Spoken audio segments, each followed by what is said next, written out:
Where are you going? Work. I've been in agriculture most of my life. Went to college for it, got 2 degrees in it, and I just love the work and I love the people that agriculture has around, and couldn't see myself doing anything else. There are over 500,000 people in Colorado with a disability who are 16 years of age and older. 30% of them are employed. It's a huge gap compared to people who don't have a disability. That compares to 71% of people who have no disability. There's also a disparity in earnings. The median earnings for someone with a disability in Colorado is about $24,000. The median earnings for people without a disability is $37,000. That's a $13,000 disparity. So we're always pushing, how can we help people get employed, have a higher wage, and be self-sufficient?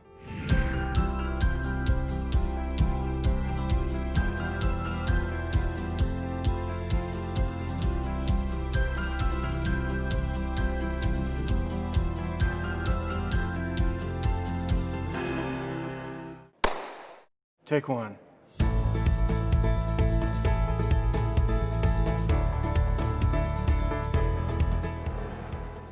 There are all kinds of disabilities. Vision impairment, it could be a hearing impairment, a physical disability. My name is Brady Haynes. I'm a farmer in Northeast Colorado. I work for Eagle Farms, operating equipment in Southwest Nebraska and Northeast Colorado. It's an irrigated and dryland farming operation. They grow corn, beans, wheat. Basically, on a dry year here, we'll have 1 ear per stalk, normally, per plant. This year, we've got 2. Pretty much every plant out here has 2 ears. We've had enough rain this year that all this corn is putting a 2nd ear on. Put up all kinds of different feed and a little bit of everything. We grow registered foundation seed for other commercial wheat producers. And this right here is a byproduct from that crop. It's just wheat straw, mainly used for bedding for animals. I operate equipment and do a lot of different jobs on the farm, kind of a diverse job. I don't really have a title, just the guy in the wheelchair that shows up at the farm.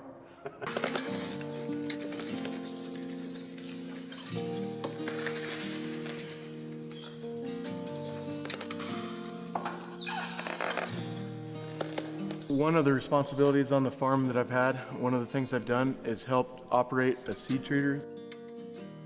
We will put raw seed in to this hopper right here, and it will drop down into this belt bear and go into this gray drum, and we'll be able to add different chemicals to do different things for the seed once we get it put in the ground, whether it's fungicide, inoculants, different types of chemicals to basically promote the health and the yield potential of a crop.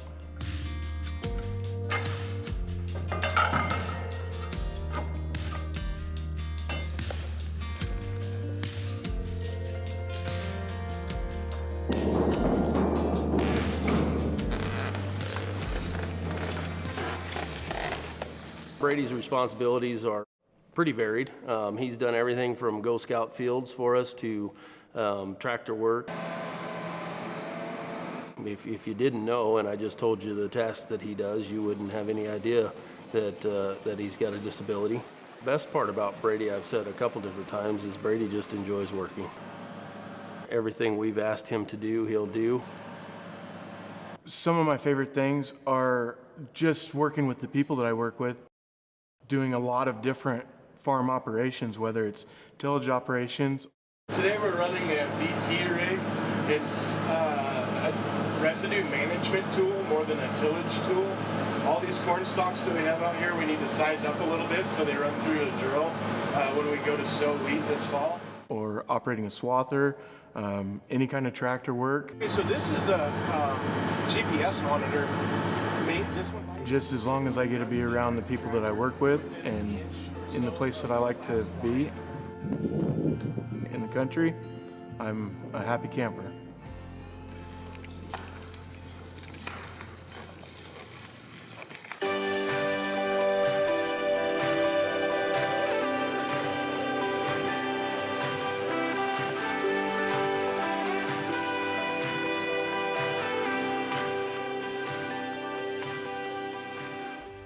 My name is Serena Gilbert, and I work for the Colorado Division of Vocational Rehabilitation. Currently, I am a rehabilitation counselor specializing in working with young adults with disabilities. I have worked for DVR for approximately 9 years, and I started out as a counselor. In our system, it's called Counselor 1, and I've always been working with young adults. And then in 2016, I progressed to a Counselor 2, which in Colorado, the specific position that I have is a regional lead counselor for transitioning youth. I was going over all of the reports that you submitted, I think it was last week, and I know it's been super painful, like this whole last month going over like all the services you guys provided and all that fun stuff, but there was only one change that had to be made in all of the like 50 some odd reports that you gave me. So I specialize in working with young adults, but also providing training to other counselors in our region, setting up special programs, and developing partnerships with all of our community partners. She's gained knowledge in our youth, services program, which is very important for us. We, serve all types of disabilities, but the youth kind of program movement is growing. She's out, at the schools, getting them to sign up for our program, identifying, what their needs are, and also looking at how can we best, serve our youth. I love working with young adults because I start working with them when they're only 15 years old, most of them, and up to age 24. So when they're that young, it's kind of nice to be that first exposure to what is it that you want to do? How are you going to get there? Let's get you back out. Let's get you networking with some people. And what are some things that you never even considered were possible? And getting them into that next step right after they're done with high school, where they feel that they have a purpose and a long-term career goal that they can really focus on. What I would like you to do is, I'll email you the link to this website. Just type in some of your interests, see what comes up, and then maybe I can help you follow up with them, because they might want to interview you just like it's a real, regular job. What are some tips on being successful in your position as a lead counselor or counselor? Some tips that I would have for working as a rehabilitation counselor would be always be flexible. Every day you're going to come into work and think you're going to do certain things, and you might do 2 of those things and have 5 other things pop up that clients have needs or maybe need a question answered. Also, creativity is huge in this field. Sometimes we have to kind of find some employers that we haven't worked with before or small businesses to partner with us on different programs. And that definitely takes a lot of creativity and diligence and extreme patience, because you hear a lot of no's sometimes, but it's kind of cheesy, but it only takes one yes to get to that next step that you need. She is definitely, a go-to person in the region, in the state, for counselors that may have questions about certain youth service programs. So as we are helping our clients, we are looking at the labor market information and what jobs are growing, where there's the opportunity. We also have business outreach specialists who work with employers across our state. We have 9 of them.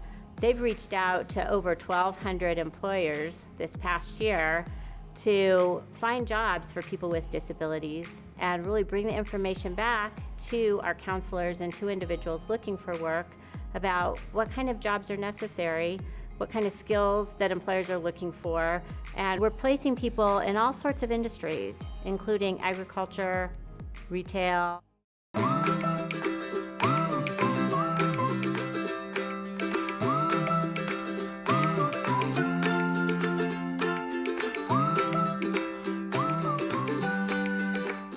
My name is Hansen, and I work at Office Depot. I never worked at a big store like this, and I was kind of interested in it. It took me a while to hire here. I did Office Depot in high school. I do all the supplies. I put little stoppers on. Nice. I restock the shelves. What's your favorite thing to do here? Favorite? Everything. What's one of your everything favorites? Putting stuff away, like stock stuff. She's really started to catch on and take control of what she's doing, and really helps me figure out what I'm doing a little bit more. She's brought up some questions that I haven't even come across yet, so she's dug deep and she's helped me out a lot as well. I like the friendly people. I get off and then I'm knocked out after I'm done, but I do a good job and I get good paychecks and I love it a lot. Fist bump? There it is. We create with our client a plan for employment.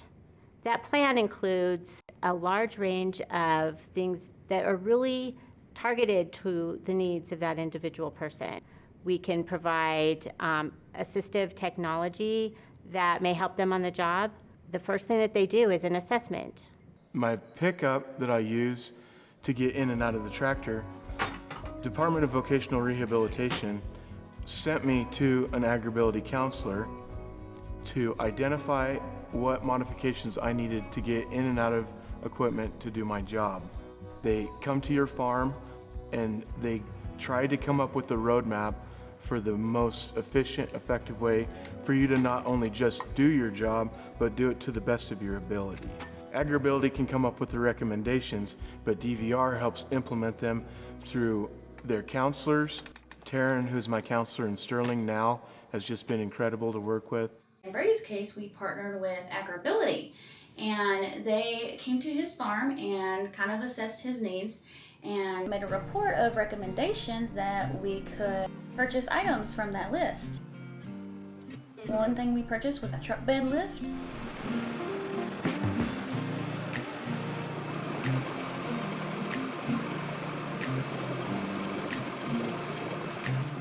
We also help with self-employment. I sell all the males as meat goats. They're a South African boar goat, came from South Africa. That's the breeding that they have. They're all designed for carcass merit to be sold as meat goats. My main goal with this herd is to expand it and grow it, so I'm up to 75 to 100 nannies myself. Some of the things that Accommodations recommended on their report was a working system for his livestock to keep him safe, and also a UTV. So this working system is for the general care of my goat herd. What this will allow me to do is give shots and take care of the animals, their health needs.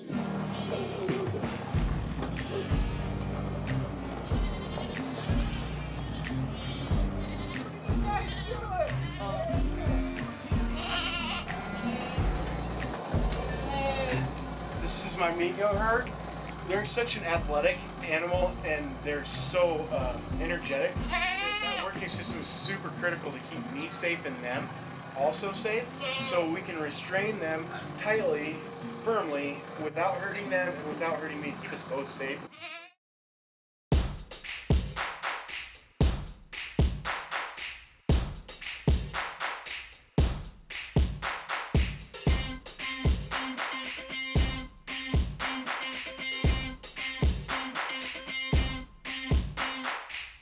My name is Tom Maloney. I work at Blue Star Recyclers. Blue Star is a 501(c) nonprofit with the social mission of employing adults with autism and other disabilities. Bill Morris, our founder, was working with a day program where there were some folks disassembling electronics, and he just noticed really quickly that they had a very specific skill set. The way they took apart the electronics was the same way every time, very systematic. So I've worked here for 2 years. I started out just doing the front counter because they didn't quite have a position for me. But as soon as they found out sort of my skill set, I took over more of a supervisory role. I started this resale program. I started helping the guys in the front, stacking them out with their computers. What's your favorite part about supervising?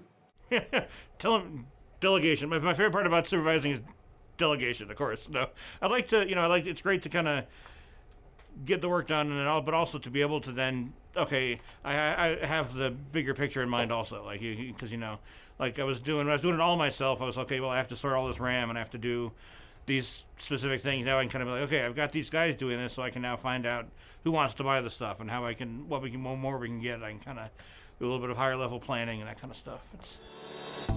he just had such a wide skill set that we kind of threw everything at him at one time. He runs our social media, our refurb and digital equity program, and it's really taken off this year under his guidance. We've really found that this is a superior workforce, plain and simple. They come to work on time, they come to work every day. We don't have any absenteeism or lost time to accidents, and our turnover is almost zero in an industry where the average turnover is about 300%. We can keep track of our fuel usage, keep track of our work rate. Like right now, I'm going really fast. Can you talk about any accommodations you've made, or if you have any? So accommodations we've made have been very minimal, really. Eagle Farms has been great about getting me into equipment that kind of has a minimum requirement for the use of my legs. I don't have a hand clutch anymore.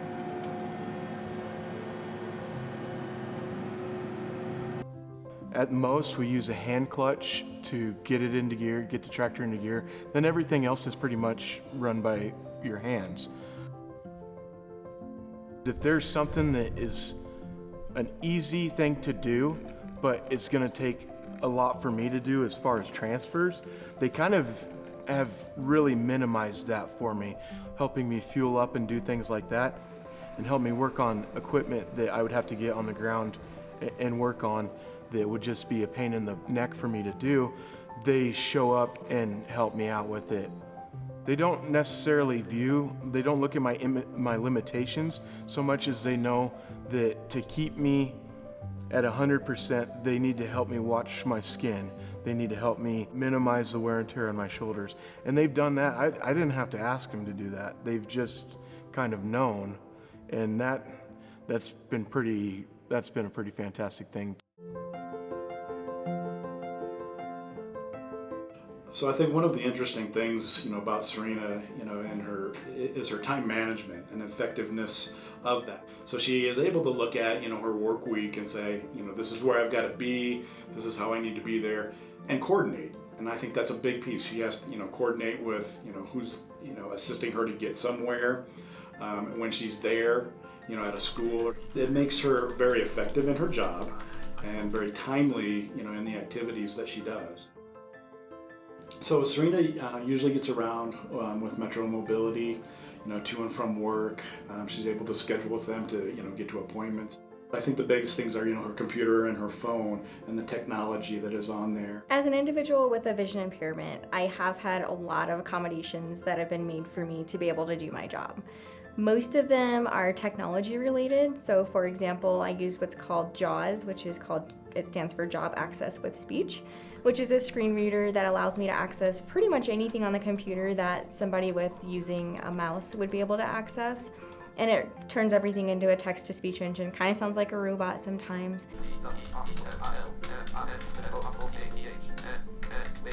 I also have an iPhone that has voiceover on it, which is also a screen reader technology. And then recently, I've gotten a service called IRA approved. And what that is it's visual interpretation for the blind. So what that is via a smartphone app, I can call a trained agent and they can essentially be my virtual eyes. If I'm in an unfamiliar location and I'm trying to find like a front door or catch an Uber or a Lyft, or if I need to read something that's maybe handwritten or would just be more efficient if somebody just could glance at it rather than me trying to scan it or look over it like that. I'm not used to the headsets. Have a good day. I've found as their supervisor the best way to show her what to do or how to do so. Your fancy signature? Yes, ma'am. It was just hands-on with her, so showing her with our little devices or even just walking her right to the product wherever that may be. You can also count from the end, so there would be 1, 2, 3. Showing her how we put it away, if the packing needs to be unwrapped or anything like that. Really just hands-on and face-to-face with her helps the best. Blue Star, really the only accommodation that we make for our employees when they interview with us is a working interview. We don't do a typical sit-down interview because it's just We've found that folks on the spectrum have a really hard time with that social interaction, especially with somebody they're meeting for the first time. You're not going to be able to determine whether or not they're good at the job by having a traditional interview. So we made it really simple. It's just, can you do the job? So we sit them down in front of a computer, we show them exactly step by step how we take apart that computer, and they go through it. Usually after a couple tries, they pick it up really quickly, and it's really easy to decide whether it's a good fit for us or not. Do you have any advice on working with people with disabilities? I would say the best advice I could be is just be patient and work with them as much as you can, answer all their questions. It's nothing to rush into. It's something they're there to take their time and have a good time, and you're just there to help them, teach them, and smile with them. Any advice, really, I don't have a whole lot. Probably at the outset, there was more wondering whether we would have to have accommodations or anything like that. And I guess my only advice would be, don't assume going in. Just have the relationship just like any other employee. And that's been great with Brady is you don't have to wonder. You know, he's happy to do whatever, and just like any other employee, everybody's the same. Right? No matter what their situation is, everybody's got a story, and it's just part of their background, and you just move forward with that and use their strengths that they have.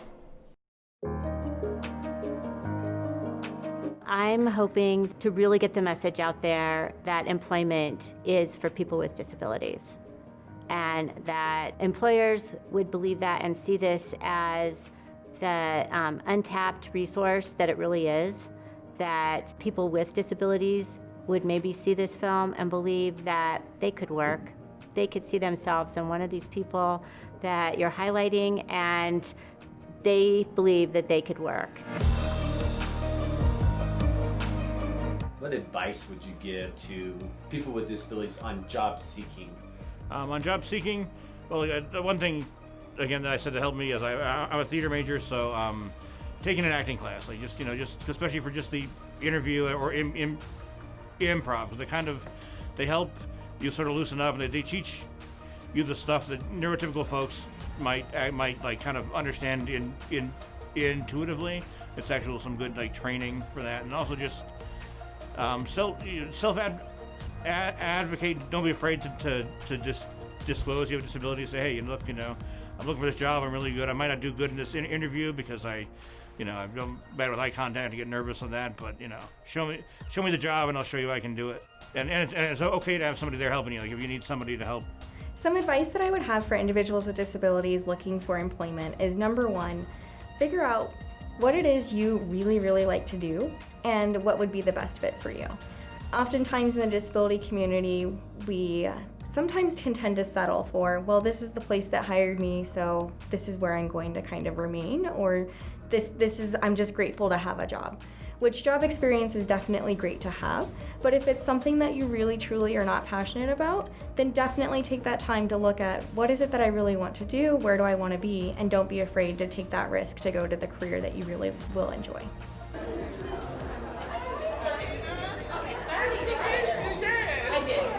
Another piece of advice that I have is don't be afraid to network.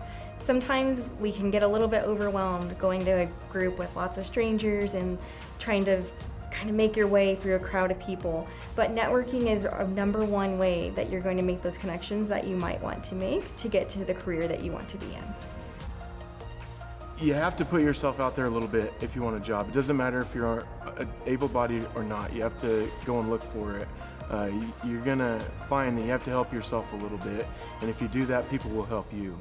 That'd be my advice. Help yourself, get out there and do what you want to do. Something that I want employers to know about working with individuals with disabilities is that we are some of the most productive workers that you will probably ever hire.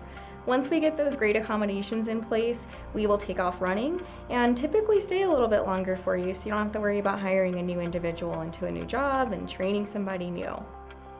And we definitely like to advance within positions that we're in. And I think you can't go wrong hiring an individual with a disability. We might do something a little bit differently, but we will definitely get the job done, and sometimes even more efficiently than those without disabilities.